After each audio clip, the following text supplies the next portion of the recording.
En ce jour, l'Éternel délivra Israël de la main des Égyptiens. Et Israël vit sur le rivage de la mer les Égyptiens qui étaient morts. Israël vit la main puissante que l'Éternel avait dirigée contre les Égyptiens. Et le peuple craignit l'Éternel, et il crut en l'Éternel et en Moïse, son serviteur. Exode chapitre 14, versets 30 à 31. Nous avons ici la description de ce que le peuple hébreu a connu dans l'acte de délivrance du Seigneur pour le sortir de l'esclavage du pays d'Égypte. Ces versets proclament qu'Israël vit les Égyptiens morts, la main puissante de l'Éternel, et crut en lui et en Moïse. Moïse était la main de l'Éternel pour que le peuple hébreu soit libéré. Jésus est bien plus que la main de l'Éternel. Il est son Fils qui est un avec le Père par l'action de l'Esprit Saint, dont l'objectif est de libérer le peuple de Dieu de l'esclavage du péché, de cette emprise pécheresse qui est en tout être humain à sa naissance. Il est très important d'étudier l'Exode et la manière divine de l'avoir provoqué et accompli. Mais ce qui est miraculeux, c'est que cet Exode apporte la vie.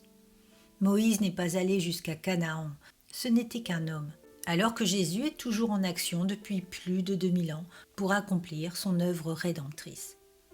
L'Exode ne cesse d'être toujours en action. La croix est le point de départ d'une délivrance qui ne cesse d'agir pour sauver le peuple de Dieu. Je dis bien le peuple de Dieu, car, nous le constatons, beaucoup ne sont pas dans l'arche du sauvetage.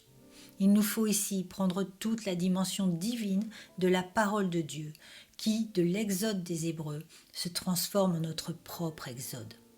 C'est la parole morte, logos, qui se change en parole vivante, réma, et qui cette fois nous concerne personnellement. La parole de Dieu n'est pas une histoire extérieure, mais une transformation intérieure, une greffe qui s'opère dans notre cœur afin que la vie de Christ coule en nous.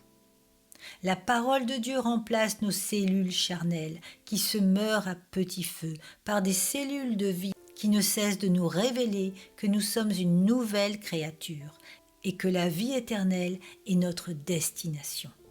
Pour cela, il faut connaître l'Exode, la puissance de Dieu qui en Jésus agit par la rédemption et la résurrection.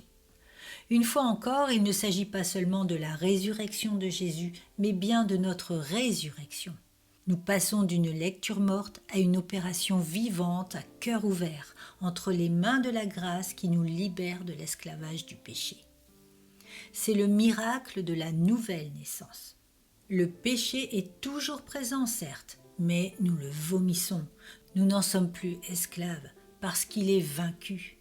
C'est notre exode et notre libération.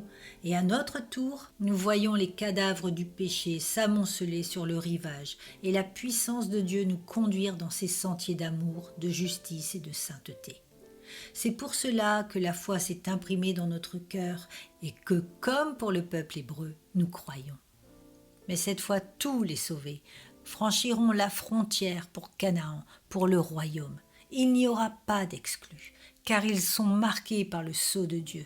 Ils ont été adoptés une fois pour toutes par grâce. L'exode mené par la foi en Jésus est bien différente de celle menée par la loi de Moïse. Elle est portée par la nouvelle naissance et la prédestination. Un régénéré ne perd pas son salut, et le Saint-Esprit le rend très actif et certainement pas laxiste, pour qu'il puisse avoir de plus en plus soif de servir le Seigneur afin de le glorifier en toutes choses. C'est l'exode de la grâce qui forme la véritable armée de disciples de Christ qui seront pour l'éternité avec le Très-Haut.